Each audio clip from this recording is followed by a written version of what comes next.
Mobilier National est une institution particulièrement ancienne, chargée d'histoire et peut-être une des plus anciennes d'Europe, en tout cas de France.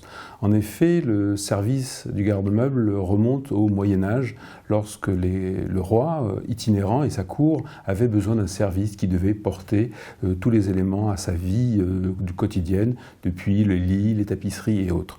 Mais ce n'est qu'au XVIIe siècle, en 1667, que le garde-meuble de la couronne est institué par Colbert et donc sous Louis XIV, et qu'il va prendre totalement sa place dans le système monarchique français.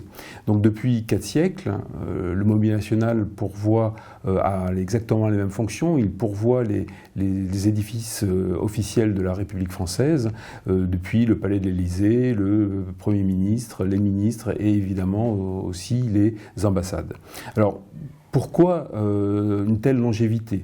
Pourquoi s'inscrire dans cette histoire longue de la France? En fait, cette institution a toujours été de son époque.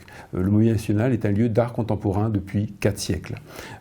4 siècles de création, 4 siècles, mais aussi 4 siècles de patrimoine.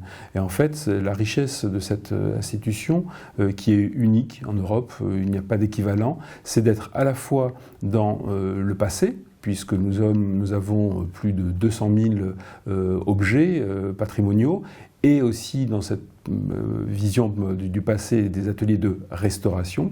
Et nous avons l'autre aspect, la création contemporaine, essentiellement la création textile, donc la manufacture des gobelins, tapisserie, la manufacture de Beauvais, tapisserie, la manufacture de tapis de savonnerie, les dentelles du Puy et d'Alençon, mais aussi, depuis 1964, l'atelier recherche et création qui crée des meubles nouveaux. Donc le Mobilier National, c'est à peu près 350 agents, dont 250 techniciens d'art qui sont recrutés, qui sont des agents publics et qui exercent leur métier au sein de l'Enclos des Gobelins, notamment. L'Enclos des Gobelins, c'est un autre lieu patrimonial important, puisque en 1440, Jehan Gobelin s'installe le long de la Bièvre, aujourd'hui la rue Berbé-Dumay, et le long de cette Bièvre, il vient teindre des laines. Donc ça fait maintenant près de 5 siècles que la couleur fait partie de notre ADN. Une couleur spécifique, une couleur qui est fondée sur la trichromie à partir de 3 couleurs, le bleu, jaune et le rouge, et nous arrivons aujourd'hui à plus de 16 000 couleurs que nous fabriquons toujours pour nos œuvres textiles.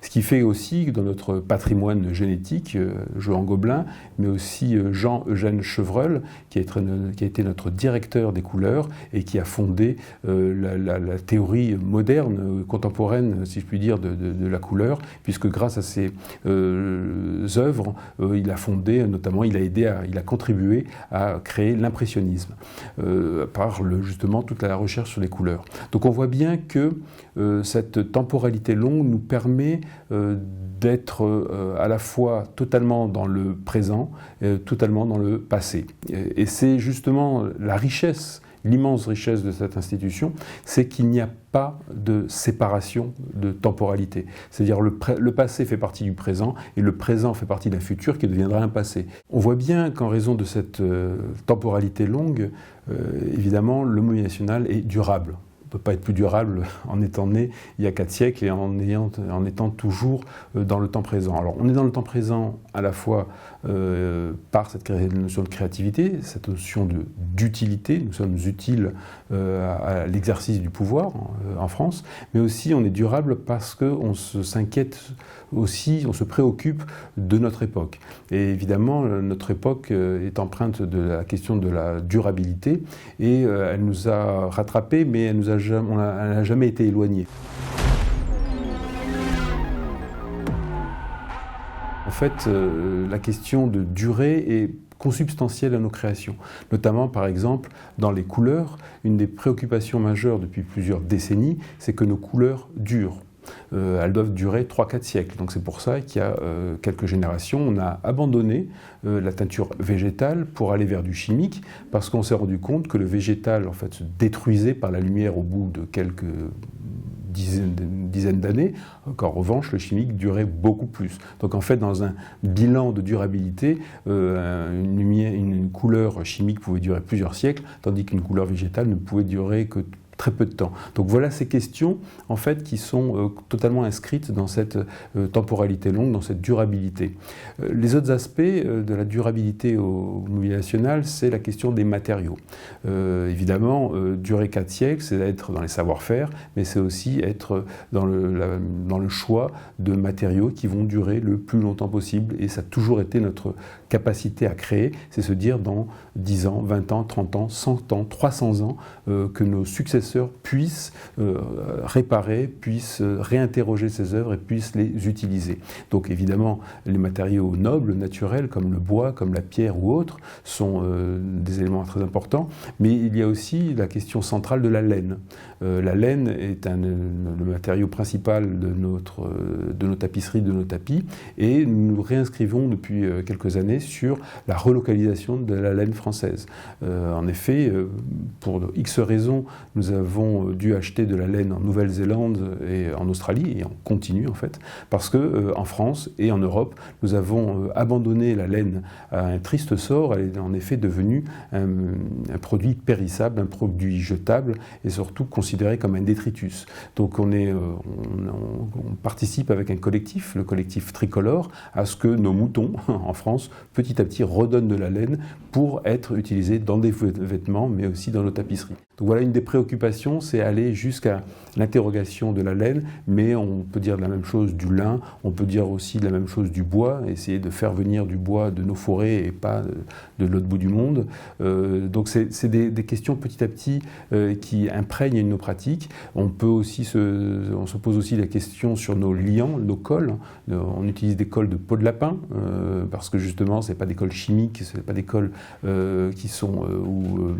qui attaquent les matériaux, ce sont vraiment des cols réversibles. Et voilà, toutes nos pratiques, en fait, c'est, depuis 4 siècles, c'est durer.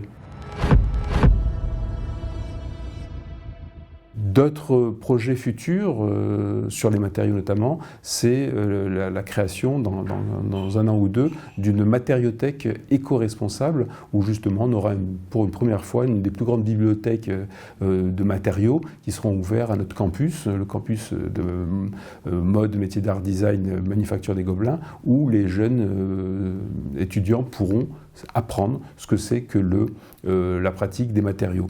Autre exemple de cette durabilité, c'est le jury prix de la jeune création, où le prix du jury de la jeune création 2023 a été décerné à des meubles faits à partir de meubles recyclés, de meubles de réemploi. Et en travaillant donc toujours avec le campus et l'association Les Canaux, nous avons distingué de la jeune création qui était capable de produire des meubles en quantité industrielle, mais avec des réemplois, avec des matériaux qui sont en réutilisation constante.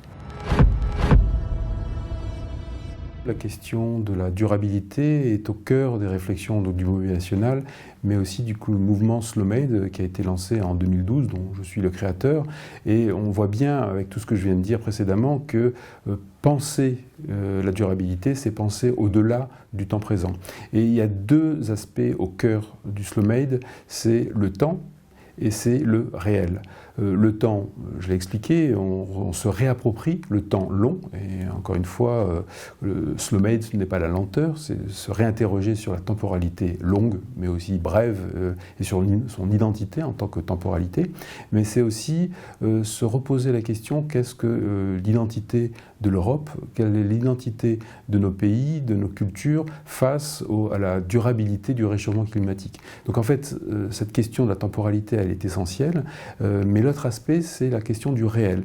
On a bien vu avec les crises récentes, qui vont depuis le Covid jusqu'à le réchauffement climatique, mais aussi la guerre, c'est que nous sommes de nouveau confrontés au réel.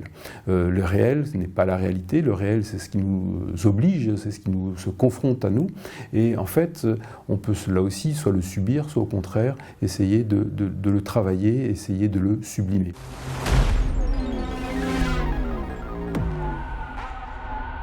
Je pense qu'une des questions que se posent les métiers d'art, c'est le quantitatif. En fait, revenir à la notion de production manufacturière, c'est en plus petite quantité certes, mais quand même en quantité suffisante. Donc en fait, le métier d'art se pose la question du temps présent, mais se pose la question de l'esthétique, du beau, mais aussi de l'utilité du plus grand nombre. Donc en fait, toutes ces questions, j'espère l'avoir démontré, sont au cœur du Mobilier national, et nous sommes en fait certainement à la fois un atelier, mais aussi un atelier du temps futur, un atelier des pratiques futures, et on essaye, en tout cas ici, de porter ces questions, d'y trouver des réponses, parce que c'est bien de poser des questions, mais aussi avoir des réponses, pour être, j'allais dire, le plus utile possible pour affronter, je dirais, probablement avec bonheur, les temps qui viennent, qui ne sont pas que des temps tristes, mais aussi des temps d'expérience et d'avancées fortes.